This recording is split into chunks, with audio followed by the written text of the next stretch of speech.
Hello everyone, and welcome back to Sleepy Survival. Tonight, we're going somewhere unlike any place we've walked before. A world built on ritual and repetition, on silence and sand, on the deep belief that night was not merely rest, but passage.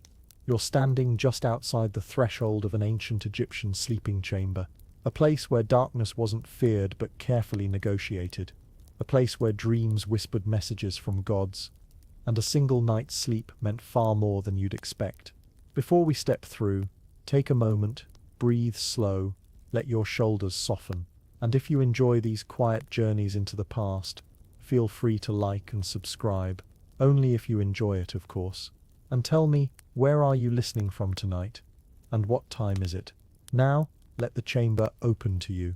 The first breath of night, the sun has just slipped behind the western horizon, sliding into what Egyptians called the Duat, the realm of the dead, the realm of dreams, the realm of renewal. Night here doesn't simply arrive, it descends like a curtain and takes the heat of the desert with it. You walk through a short limestone corridor. The air is cooler than you expect, almost sweet with the lingering scent of crushed lotus petals. The walls glow faintly gold in the last thread of sun, and you hear just barely the hush of sand shifting in some unseen courtyard. The chamber ahead waits in silence. Egyptians didn't sleep whenever they liked. Night itself was a ritual, and entering your sleeping room was the first act of surviving it. You step inside, the room where the living borrowed stillness. The chamber is smaller than you imagined. Most Egyptian sleeping spaces were intimate, more like wombs than rooms. Stone walls painted with ochre and malachite spirals, reed mats laid carefully on the floor, and in wealthy houses, low wooden beds shaped like stretched animals. Your feet make almost no sound as you move forward. The floor has been swept earlier, a sign of care, ritual cleanliness, and survival against the endless desert dust. Egyptians believed dust wasn't just dirt, it was chaos waiting to be swept away. Tiny grains from the red desert represented disorder, and keeping it out of the chamber meant protecting your rest from spiritual intrusion. A clay lamp flickers on a shelf, sending warm light over the room. You notice a carved headrest instead of a pillow, an arc of polished wood designed to keep your elaborate hair and sacred oils untouched. A jar of perfumed unguent, its lid painted with lotus petals. A woven basket holding linen cloths, folded with priest-like precision, and beside the bed, a small carved figure of Bes, the dwarf protector god of sleep. He grins at you, wide-mouthed and fearless. Bes was the guardian of sleepers, a chaotic little creature whose job was keeping nightmares, serpents, spirits and strangers out of your dreams. Tonight he watches over you. The preparation ritual Egyptians didn't simply fall into bed. They prepared for the night like you might prepare for a journey. You begin the ritual the way they would one. Wash the dust from the body. A servant, or if you were poorer, a family member, pours cool water infused with herbs over your hands and feet. Desert days left a film of sand everywhere, and removing it was as spiritual as it was physical. The water drips down your arms like glass threads. 2. Apply scented oil. A dab of lotus oil warms on your fingertips. When you smooth it onto your skin, the scent is soft, almost creamy, something between honey and pond water at sunrise. This wasn't vanity. The desert cracked skin brutally, and the oils eased it. 3. Light the night lamp. A flame catches, trembling in the low air. It illuminates the wall paintings, scenes of music, of offerings, of small boats carrying souls through night's river. 4. Offer breath to the night. Not a prayer, exactly, more of a whispered thank you to whatever kept the world turning. You inhale quietly, exhale slower. The room softens around you, the bed that doesn't want you to rest. Egyptian beds were visually stunning. Carved legs shaped like lion claws, wooden frames joined with precision and patience, but comfortable? Not remotely. You run your hand over the wooden slats. They are firm, unyielding. Some households used woven leather straps instead, which offered a little give. But luxury was never the point. Survival was. On the bed is a linen sheet, hand-woven, and surprisingly cool to the touch. Egyptians excelled at linen. It was their pride, their craft, their wealth in thread form. But then you see the headrest, a curved block of polished wood, resting on two narrow supports. You lift it. Heavy, smooth, almost ceremonial. This is where your head will go.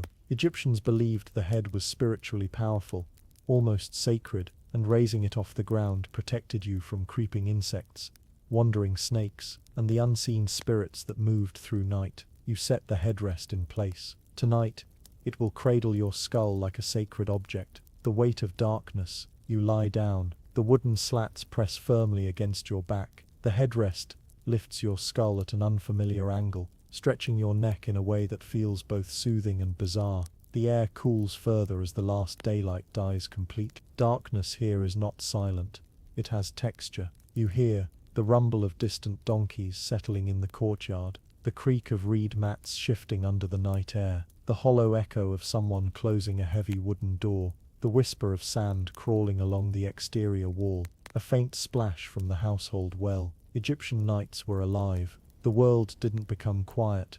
It simply rearranged its sounds. In the upper corner of the room, a gecko chirps, soft and rhythmic. You smile. Egyptians considered them lucky, tiny guardians that ate insects and carried no malice. Bees, the protector god, seems pleased. The chamber becomes a world as your eyes adjust. You realize the darkness isn't absolute. The painted walls glow softly where the lamplight touches them. Blues from ground copper, reds from iron oxide, yellows from crushed desert stone. The scenes come alive. A woman grinding grain, a scribe bending over a scroll, a musician plucking the strings of a lyre, boats gliding across the sacred Nile. These weren't decorations. They were reminders. Egyptians believed that images carried power, that depicting something made it eternal. Painting your sleeping chamber wasn't art. It was protection. It meant that even in darkness, life surrounded you. You reach out and brush the painted wall with gentle fingertips, feeling the faint texture of dried pigment. The world feels closer here, more present, more patient. The room breathes with you slowly, almost imperceptibly. Your body begins to match the rhythm of the space. Ancient Egyptian chambers were built to breathe. Narrow openings for airflow, porous stone that absorbed heat by day and released it by night. A breeze flows across your skin, carrying the desert's coolness and the faint metallic tang of night air. Your breath lengthens in response. Inhale, exhale. The flame from the lamp flickers once, twice, then steadies. You watch the shadows on the ceiling, long reeds swaying in silent wind, animals frozen in motion, stars painted in symbolic geometry. The Egyptians believed dreams were messages from gods, so the sleeping room was a place to receive them. You are beginning to understand why. Everything feels intentional. The darkness, the cool air, the hard bed, the headrest, holding your skull like a treasured vessel. This was not casual sleep. This was purposeful sleep. The silent company of ancestors Egyptians didn't believe they slept alone. Your ancestors accompany you. Not in ghostly form, but as presence. Their names are written in the household shrine. Their faces stare out from painted coffins. Their voices live in the stories recited before dusk. You feel them now, subtle as memory, not haunting you, but guarding you. Egyptian families believed that the boundary between dreaming and death was thin, just a thin veil separating the two, so every night was treated with respect. You breathe in, you breathe out. You feel the past settle beside you. The quiet fear of night. Even in this ritual, Egypt had its fears. Night was the realm of Apep, the chaos serpent who attacked the sun god during his journey through darkness. Every night was a battle in the sky, one you couldn't see, but which you could feel. Your lamp flickers. A gust of wind sweeps under the door. Something shifts in the courtyard. A dog barks, then silence again. Egyptians didn't hide from the fear of night. They survived it through order. You can feel it, that ancient tension.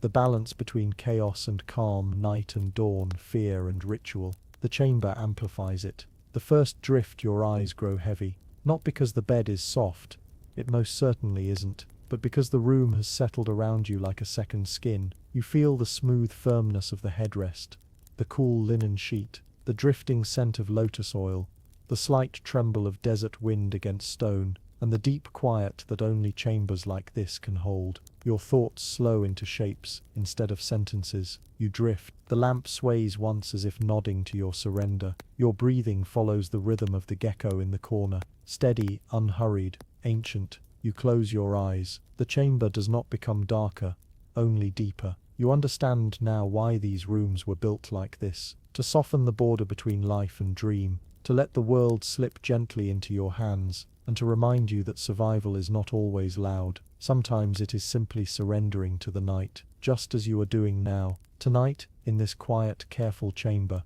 sleep is not escape. Sleep is the oldest ritual of all.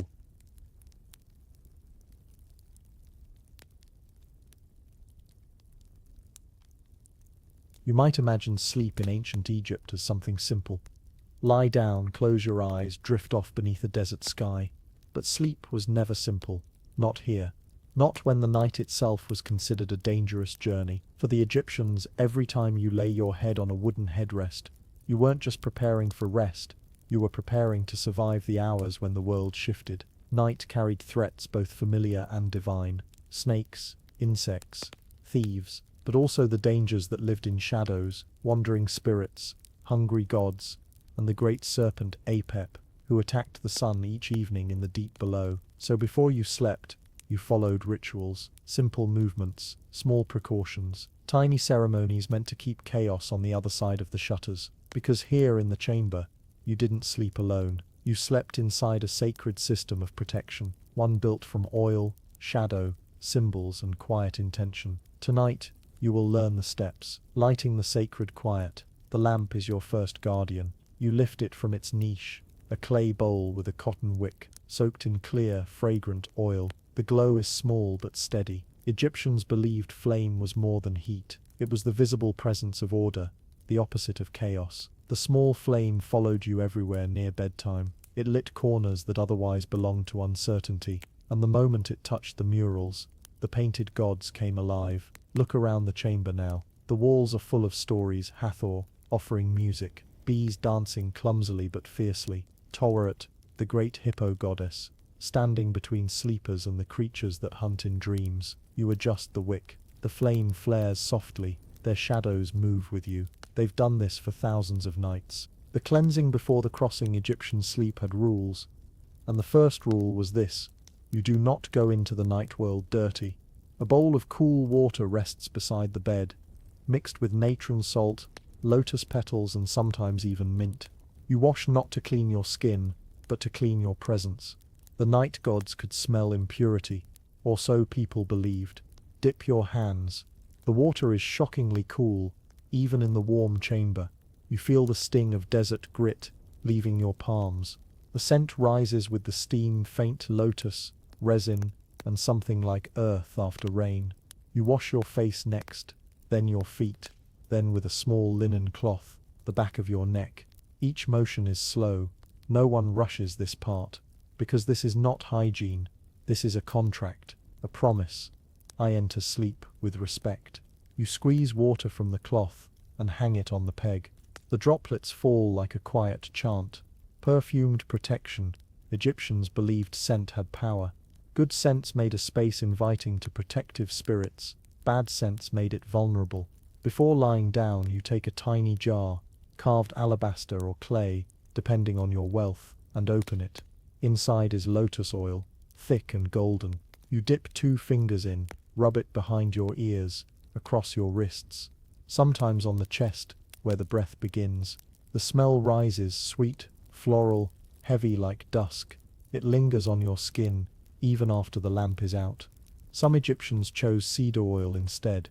Some used myrrh, sharp and smoky. And in a few tomb records, there are mentions of a perfumed paste meant to ward off Apep himself. Something blended from cinnamon, frankincense, and herbs ground under moonlight. But lotus was the most common. Lotus meant rebirth. Lotus meant safe return. You close the jar. Your hands glow faintly in the lamplight, checking the corners for unwelcome life before bed. Egyptians made one more physical check, one born from practical reality, not spiritual danger.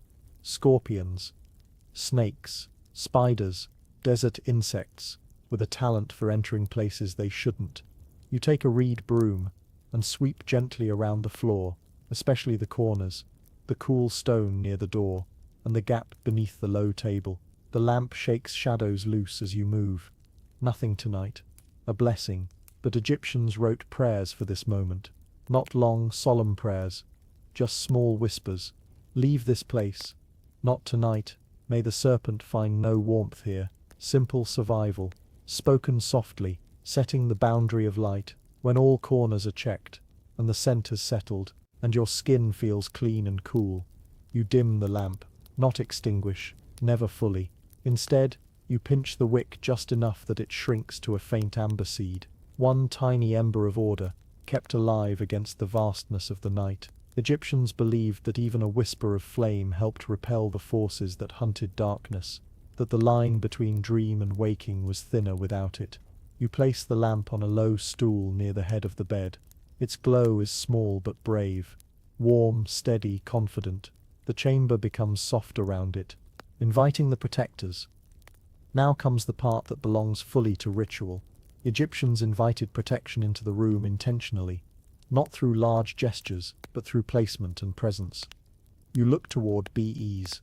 He stands carved on a small wooden statue near the corner of the bed, squat, bow-legged, tongue out, eyes huge and ridiculous. He is ugly on purpose. He is a god who frightens the things that frighten you. You adjust him so he faces the doorway. He watches for you. Near him is Tereret, the hippo goddess, round-bellied, heavy-footed, powerful as a mother defending a cub. Her shadow falls across the bed in a soft, comforting curve. Some households placed these figures above the headrest. Some painted them directly onto walls. Some wore their images on amulets tied around the neck. Tonight, their shadows stretch like guardians. The linen and the headrest. Egyptian sleep was not soft. Your bedding is woven linen, cool and light, folded twice. Your pillow is not a pillow. It is a curved wooden headrest, shaped to hold your skull above your shoulders. Egyptians used it for two reasons.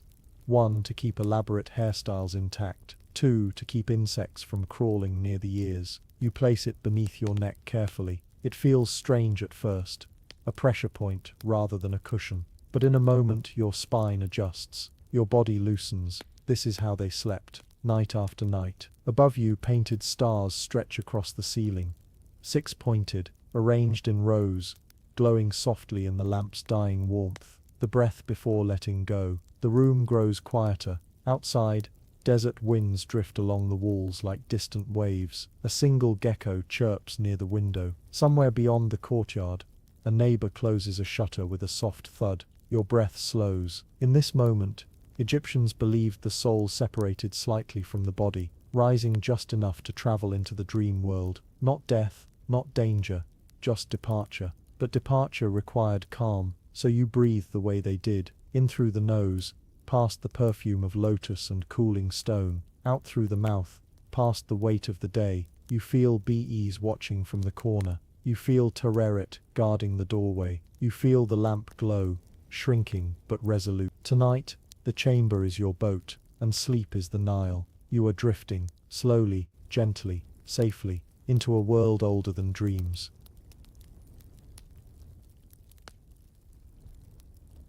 You wouldn't expect the night to be louder than the day in a place like this. Not in a chamber sealed with plaster walls, thick linen drapes, and a lamp that barely breathes. But inside ancient Egypt, the night didn't belong to humans. It belonged to the creatures who claimed the darkness first, and you feel them before you hear them. Not because they are menacing, and certainly not because they are unwelcome, but because in a world without glass windows, insect screens or sealed doors, you are part of the ecosystem, whether you want to be or not. Tonight, you're about to learn what sleeps with you, and what doesn't. The beetle that knows the floor better than you do. You've barely settled against your wooden headrest when you hear it. A tiny scrape, a soft tap, something exploring the floor. In the lamplight, a scarab beetle appears from beneath the low table, a small, glossy black one, slow and patient, like a creature that has walked across the threshold of eternity and now finds itself inside your bedroom. You don't scream. Egyptians wouldn't have screamed. Scarabs are symbols of rebirth, good luck, daily renewal. If anything, Their presence was a kind of spiritual insurance. Still, it is difficult not to imagine its little legs tickling your arm at 3 in the morning. The beetle patrols the edge of the woven reed mat, pausing whenever it encounters a pebble, a wrinkle in the linen, a forgotten lotus petal. It knows the terrain better than you do, better than most humans ever will. For the ancients, creatures like this weren't intruders. They were reminders, tiny living metaphors that the night is always moving forward, even when humans sleep. The gecko who thinks he owns the wall, you spot him next. The chamber's unofficial guardian, a small Egyptian gecko clinging to the upper wall with improbable confidence, its pale body flattened, tail curled, eyes wide and reflective. He stares down at you as though checking attendance. If the scarab is the symbol of rebirth, the gecko is the symbol of maintenance. Because without him your night would be filled with things that hum, buzz and whine. He darts suddenly, catching a moth mid-flight with a snap so soft you barely hear it. Then he scurries into a crack in the plaster, tail disappearing like a rope pulled into another world. Egyptians tolerated these creatures the way modern travelers tolerate strange hotel noises.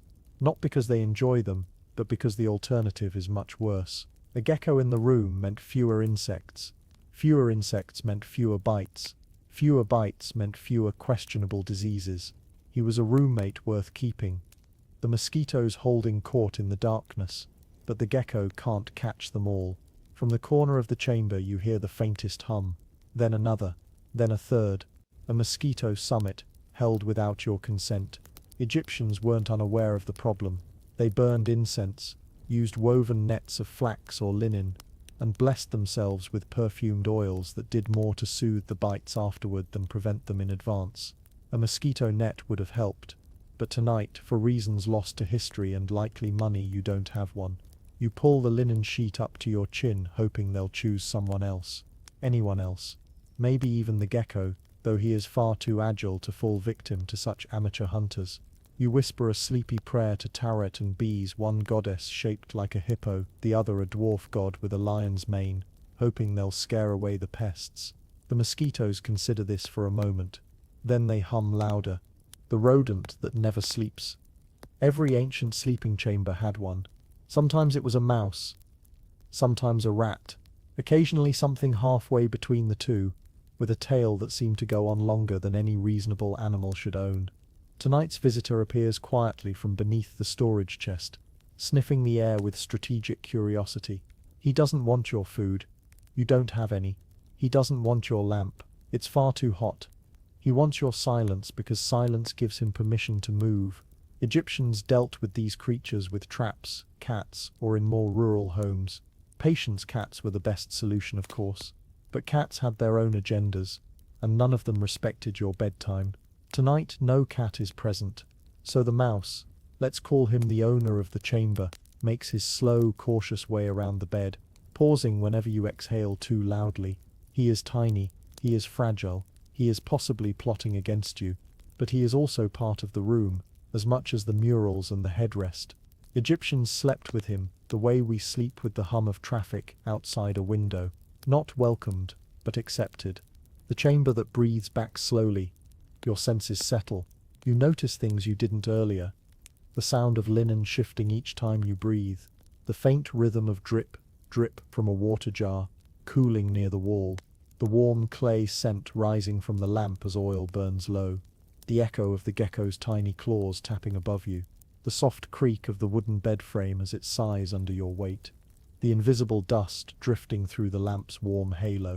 Eventually, the creatures inside the room stop feeling like guests. They feel like the room's heartbeat. Everything here moves quietly, with the slow confidence of a world that has known sleep rituals far longer than any modern routine. You may not quite belong here, but the room makes space for you anyway, one breath at a time. The soft edge of fear. And yet, inside this calm, inside this lamp-lit hush, there is something else. Not fear of the creatures. You've accepted them. Not fear of the dark. The lamp still glows. It's the fear that perhaps the room is watching you back, not maliciously, not animating itself like something out of a nightmare, but quietly, curiously, the way temples watch worshippers, the way old homes notice new footsteps. Egyptians believed walls could hold memory. Air could hold spirits, and silence could hold power. Laying here on the linen bed, head resting on carved wood, you feel that ancient belief settling around you like an extra blanket. You close your eyes. The gecko chitters once, as if approving. The scarab shifts on the floor. The mouse rearranges his agenda. The mosquitoes regroup. The shadows settle, and the chamber, finally, lets you drift. Not into sleep, not yet, into acceptance. Because in ancient Egypt, if you wanted to survive the night, you had to welcome the creatures who owned it. They were here before you. They would be here after you. And tonight, they keep you company.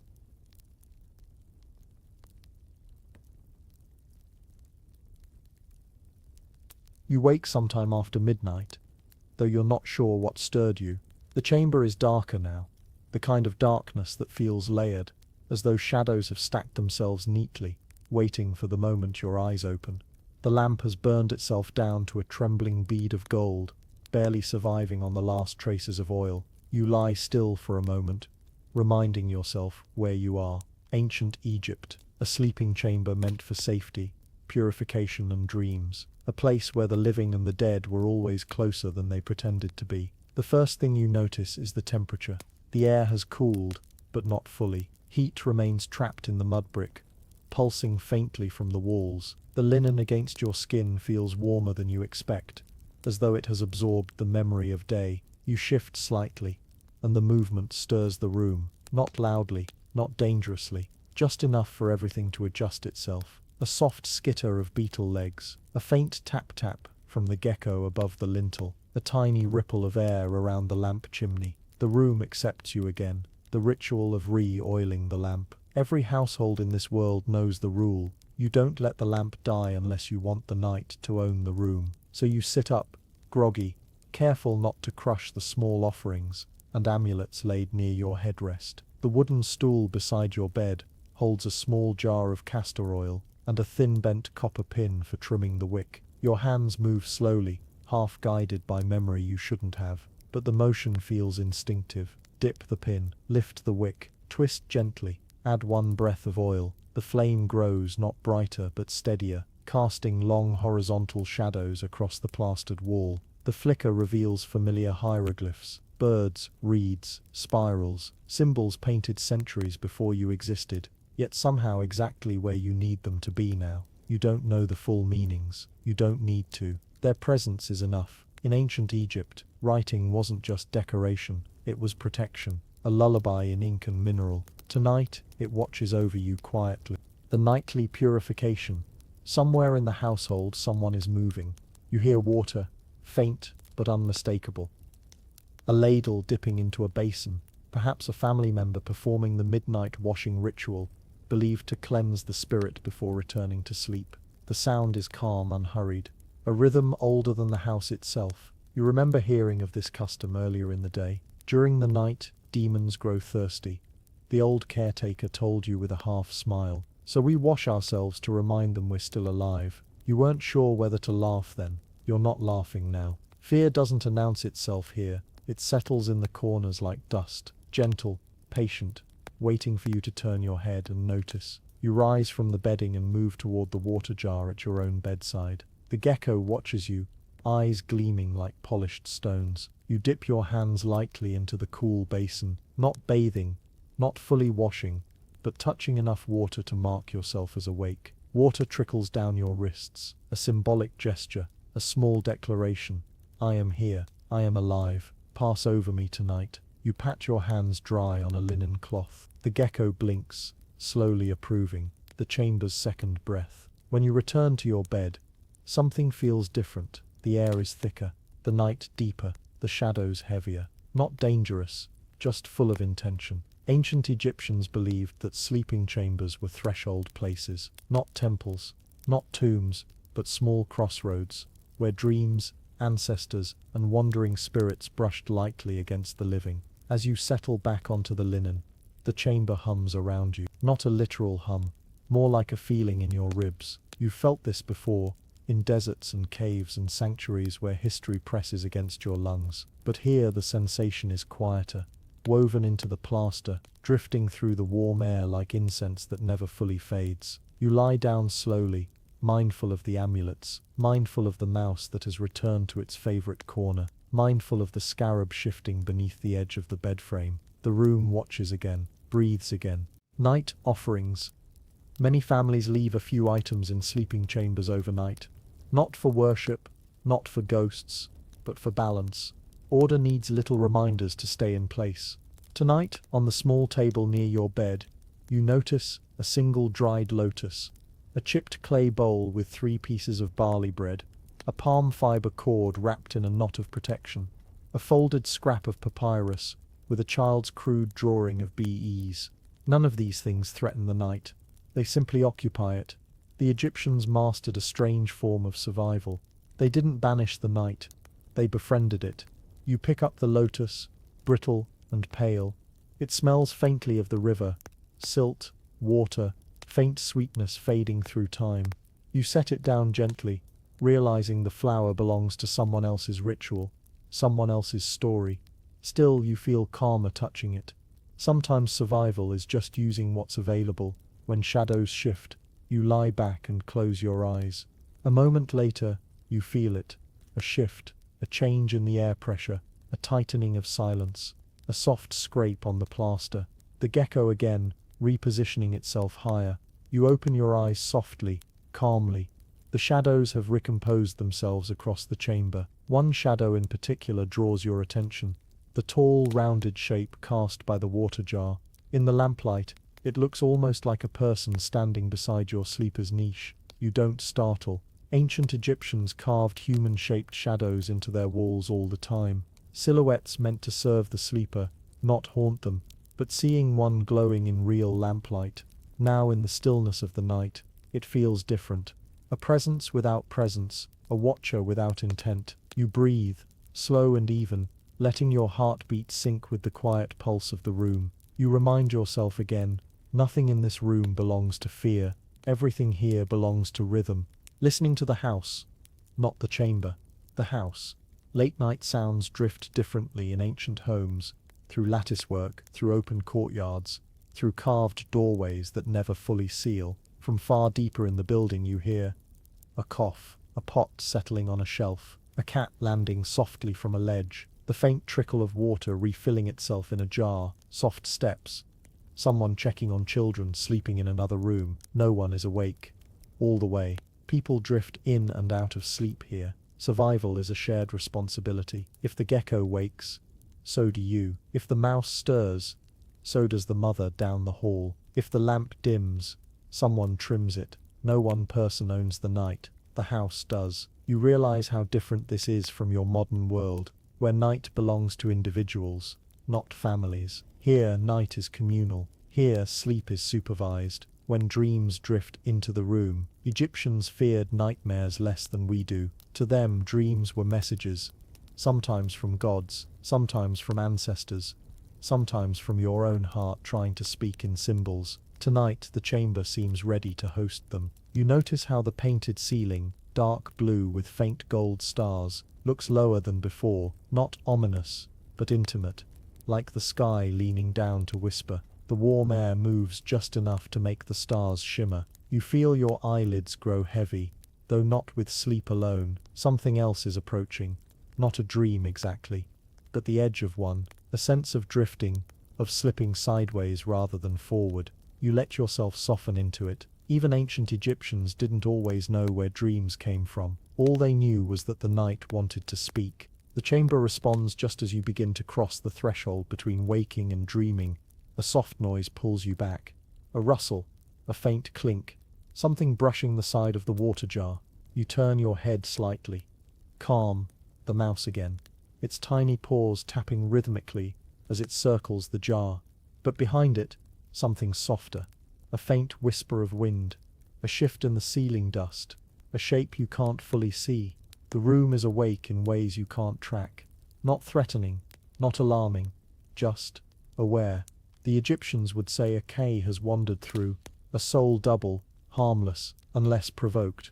Or they might say the family ancestors are checking on the living. You're not sure what you believe, but you feel watched the way a parent watches a child sleeping, protective, not predatory.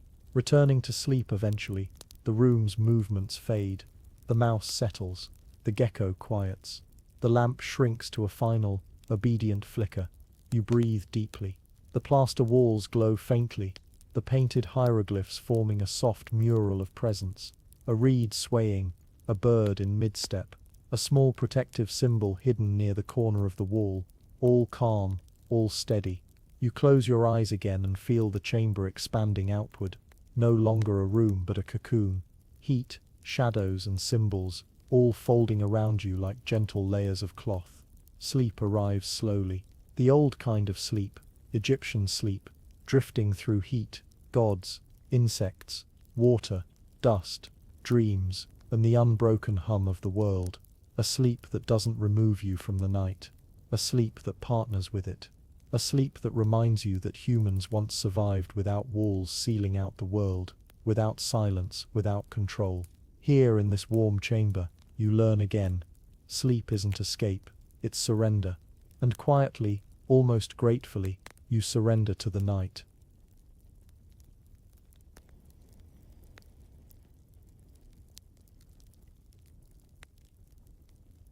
You didn't choose the night companions of an ancient Egyptian sleeping chamber. They chose you, and by companions we mean the quiet parliament of creatures that shared the same air, walls, floor, and sometimes your pillow. The Middle Ages had fleas, Victorian homes had mice, but the ancient Egyptian bedroom, that was practically an ecosystem. A carefully negotiated alliance of wings, scales, paws, and the faint belief that maybe, just maybe, they were protecting you as much as haunting you.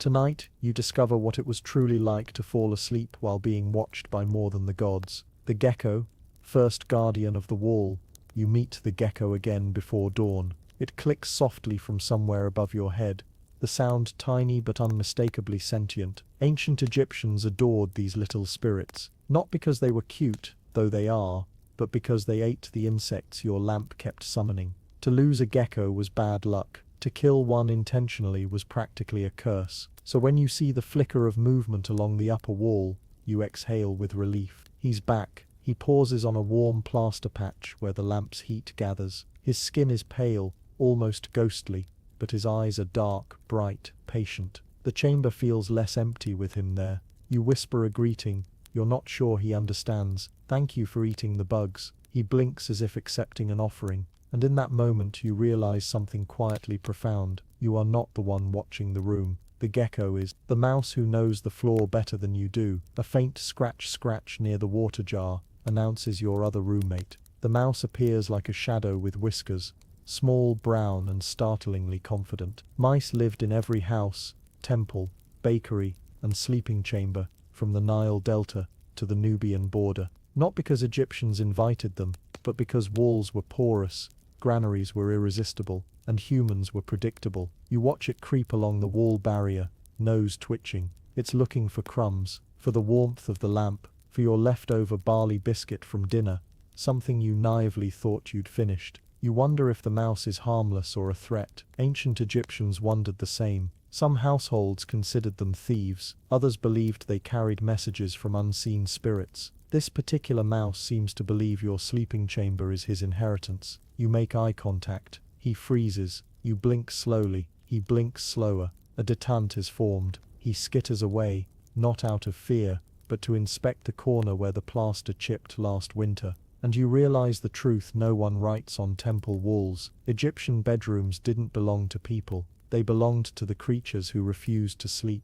The mosquito who believes you are the sun god. The hum begins near your ear. You swat softly, politely, because you know hitting too hard will just make you more awake. But the mosquito returns with renewed affection. It's determined, bold, relentless. Ancient Egyptians had no illusions about this. Mosquitoes loved the Nile Valley, swamps, canals, irrigated fields, all perfect for breeding clouds of wings and hunger. So they devised nighttime strategies, nets draped around beds, oil-based balms rubbed on arms, burning herbs that produced smoke the insects hated, sleeping with feet toward the door to confuse wind patterns. Tonight, you have only the occasional breeze slipping through the shutters. You pull the linen over your ear. The mosquito circles like a priest chanting in a bad mood. And then, miracle of miracles, your gecko lunges. One snap, a tiny flutter, silence. You don't cheer out loud. You don't want to wake the mouse, but your gratitude radiates through the room like the first offering of dawn. The night beetle, messenger of the dark. The scarab appears next. No matter how well you sweep, how carefully you plug cracks in the corners, or how many ritual hand washings you perform, a sacred beetle will always find you. It wobbles across the floor like a little bronze chariot, with opinions. To Egyptians, scarab beetles weren't pests. They were symbols of creation, rebirth, and cosmic order. Khepri, the god who rolled the sun through the sky, was literally shaped like one. So when you see this beetle trundling determinedly toward your bedding, you do not panic. You freeze, you wait, you subtly nudge a stray reed basket into its path, gently guiding it toward the wall. It climbs the basket, tumbles down the other side, and continues its mission. Whatever beetle gods dictate, beetles do at this hour. Somewhere deep inside you feel a quiet comfort. If the gods sent you a night sentinel, at least they chose a polite one. The cats who only pretend to be pets. You hear the soft thump near the window. A cat has entered mysteriously, silently, with the air of someone who owns several pyramids and tolerates your presence only because you occasionally drop breadcrumbs. Cats were half divine, half domestic, and entirely entitled. This one hops onto a low chest, tail flicking. She looks at the gecko. The gecko looks back. You intervene immediately. No, she considers. You continue. He's working. She stretches, offended, then curls onto a folded linen cloth and closes her eyes in a deliberate, theatrical demonstration of restraint. The mouse in the corner pauses its exploration. The scarab pauses its wandering. Everything in the room recalibrates around the cat, and you realize what every ancient Egyptian child already knew. Cats were guardians of the threshold between order and chaos, even when they slept through most of it. The wind who knows all the secrets.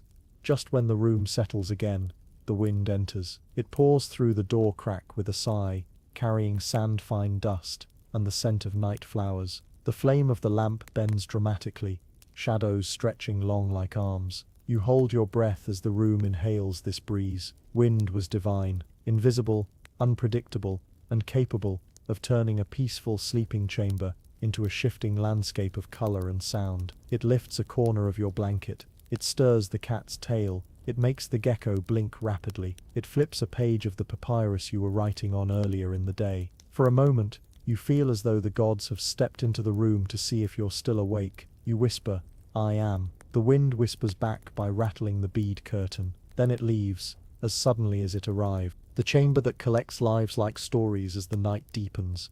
Everything that lives in the room, gecko, mouse, beetle, cat, wind, you begins to fall into a shared rhythm. Not sleep, not wakefulness. Something in between. Egyptian sleeping chambers were not merely rooms. They were repositories of daily life, night rituals, household gods, and woven memory. Tonight you see it clearly.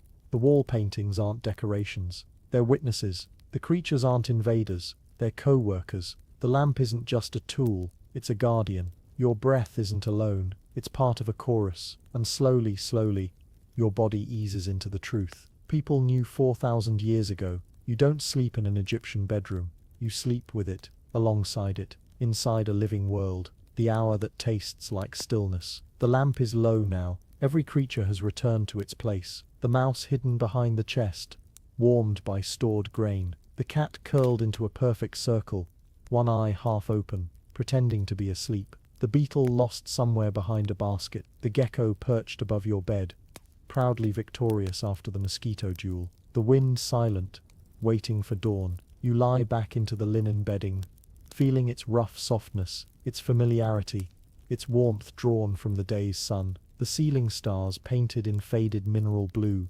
seem to float slightly above you. You listen not for noise, but for life. The quiet scrape of tiny claws, the distant bark of a jackal in the street, the slow drip of water cooling in a jar, your own pulse melting into the room's deeper one. In a world where gods walked in shadow and spirits traveled with the wind, survival at night was not a matter of avoiding danger. It was a matter of accepting company. This chamber has kept thousands of sleepers before you, and tonight, it keeps you as gently as it can. You exhale, you relax, and the room, full of creatures, stories and faint rituals, closes around you like a warm, breathing embrace.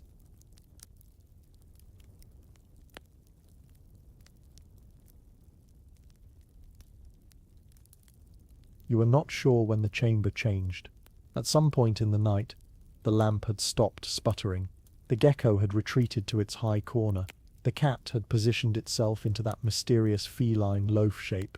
And you were drifting, neither fully asleep nor fully awake, in the strange liminal space that only ancient rooms know how to create.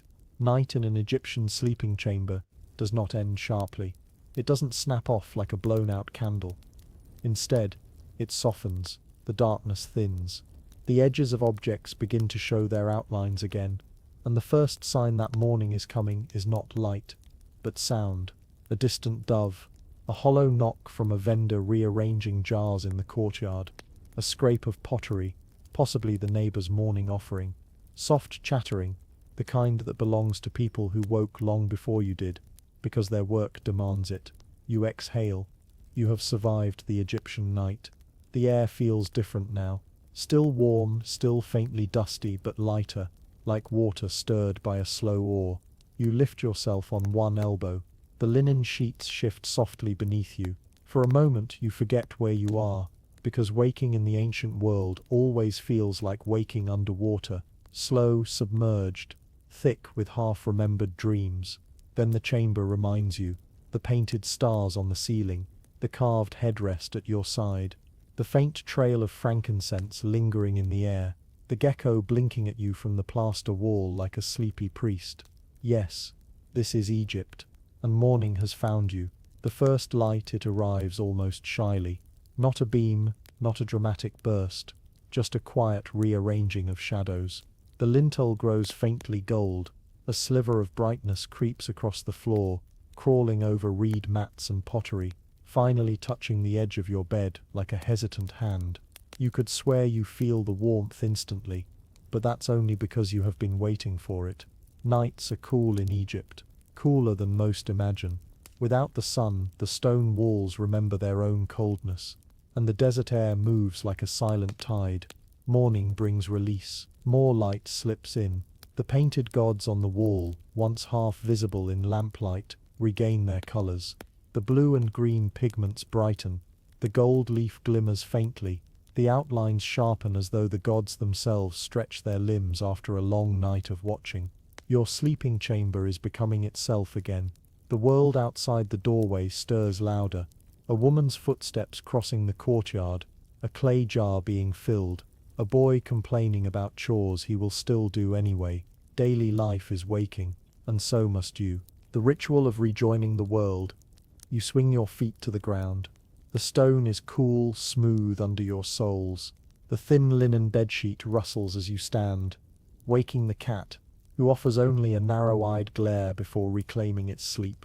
The gecko does not move. It simply observes, as if checking that you survived the night in its territory. There is no rushing in a morning like this. The ancient Egyptian day begins in rhythm, not haste. Even the busiest laborer knows that the first movements after sleep must be deliberate. Not because of superstition, though plenty exists, but because the body needs respect after the night's long stillness. You reach for the headrest, run a thumb along its curved top. The surface is smooth, polished by years of use, and by the warmth of bodies that have slept here before you. You breathe in. The chamber smells of cooled incense, linen and skin, faint clay dust, the last whisper of oil from the lamp. This place remembers sleep the way a desert remembers wind. You step into your sandals, the leather cool and slightly stiff. One of the straps tugs your heel where it rubbed you the day before. Some things never change, no matter the century. The morning cleansing. You step into the adjoining alcove, a small area beside the chamber with a basin carved from limestone. Inside, a servant has already placed a thin pitcher of water.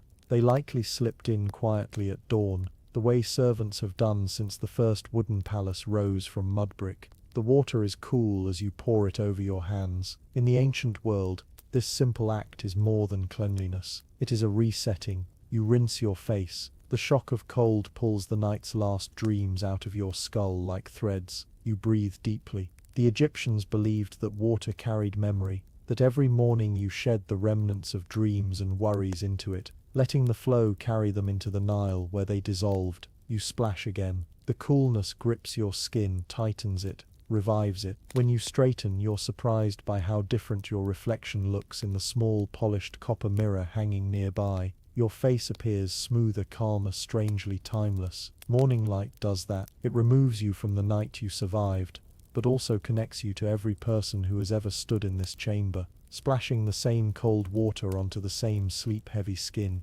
Breakfast sounds beyond the door. Your stomach reminds you that ancient sleep, while beautiful, is not necessarily restful.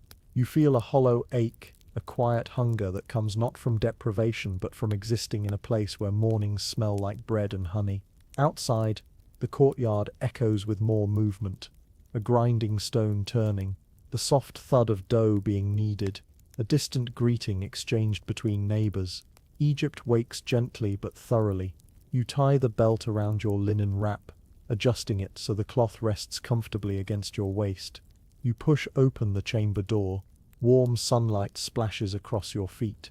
The courtyard is alive, a servant carrying a basket of dates, a woman sweeping the ground, soft dust curling in the air, a cat weaving between jars, pretending not to beg for food, a neighbor leaning over her balcony to gossip with someone below. Everything is familiar, ordinary, ancient, a world fully alive after a night that felt suspended in time, the memory of the night. But before you leave the bedroom completely, you pause, turn back, look at the chamber again. It is no longer mysterious, no longer a place thick with creatures, shadows and rituals, no longer a world defined by faint lamplight and ancient silence. Now it is simply a room, but you know better. You know what happens here after dusk. You know how the gecko crawls down from the wall and waits for the lamp to dim. You know how the night breeze threads through the shutters carrying sand and secrets. You know how the painted gods shift from quiet guardians to living silhouettes. You know the sounds, the soft steps of small creatures, the rustle of linen, the whisper of incense burning itself into the air. You survived it all, and that knowledge sits in your chest like a warm coal. You step back into the chamber one last time, only long enough to place your palm gently on the wall. It is warm now, heated by the sun, the stone waking along with everything else. Last night, the same wall felt like cool bone. Egypt changes quickly, or perhaps you do. Either way, you feel gratitude, not the loud kind but the quiet, ancient kind, for the simple fact that you witnessed this room alive in both its worlds, night and morning, darkness and dawn, silence and breath, the exit into daylight. When you finally step outside, the warmth of the sun lands on your shoulders like a blessing. You blink. The sky is enormous, far larger than it felt last night. Colors are brighter, shapes clearer, and sounds more confident. Vendors are opening stalls. Children are chasing a ball made of bundled reeds. A priest is lighting incense at a doorway, smoke rising in pale blue ribbons. The Nile reflects gold, where fishermen already cast their nets. You walk along a narrow path between whitewashed walls. Every corner of this place carries mourning differently. Woven mats hanging from balconies, catching the sun, fresh laundry drying in the courtyard, pottery warming on ledges, herbs tied in small bundles near the kitchen door. This is the Egypt that belongs to the living. The Egypt that greets you after the Egypt of the night has tested you. You glance over your shoulder, back toward the sleeping chamber. It stands quiet, humble, sunlit, as though it never contained the deep, ancient hush of the night. You know better. What you carry forward as you walk toward the heart of the house, toward breakfast, toward sunlight, toward other humans and their familiar noises. You realize that the night has taught you something subtle, something you cannot name but can feel. Last night you were part of a world that humans rarely enter fully, a world where creatures ruled the shadows, painted gods felt awake, stone remembered stories, and sleep was a ritual, not an accident. This morning, that world has faded, but it has left something inside you, a sense of softness, of patience, of ancient quiet, a sense of survival, because surviving an ancient Egyptian sleeping chamber is not just about enduring the night, it's about learning how stillness lives, how darkness breathes, how a room becomes a companion. You learned its rhythms, its hush, its watchfulness, and now you carry those lessons with you into daylight, tucked into the folds of your linen wrap like a secret. Closing the night, as you sit down for breakfast, warm bread, figs, honey, and a cup of barley drink, you take one last look toward the doorway of your chamber. The light inside glows softly. The gecko blinks once, lazily. The cat stretches. The painted gods watch with familiar calm. A chamber like this is not something you leave behind. It is something you take with you. And when night returns, you will step back into it, not as a stranger, not as a survivor in training, but as someone the chamber now recognizes. Because once you've slept in an Egyptian night, you belong to it, forever.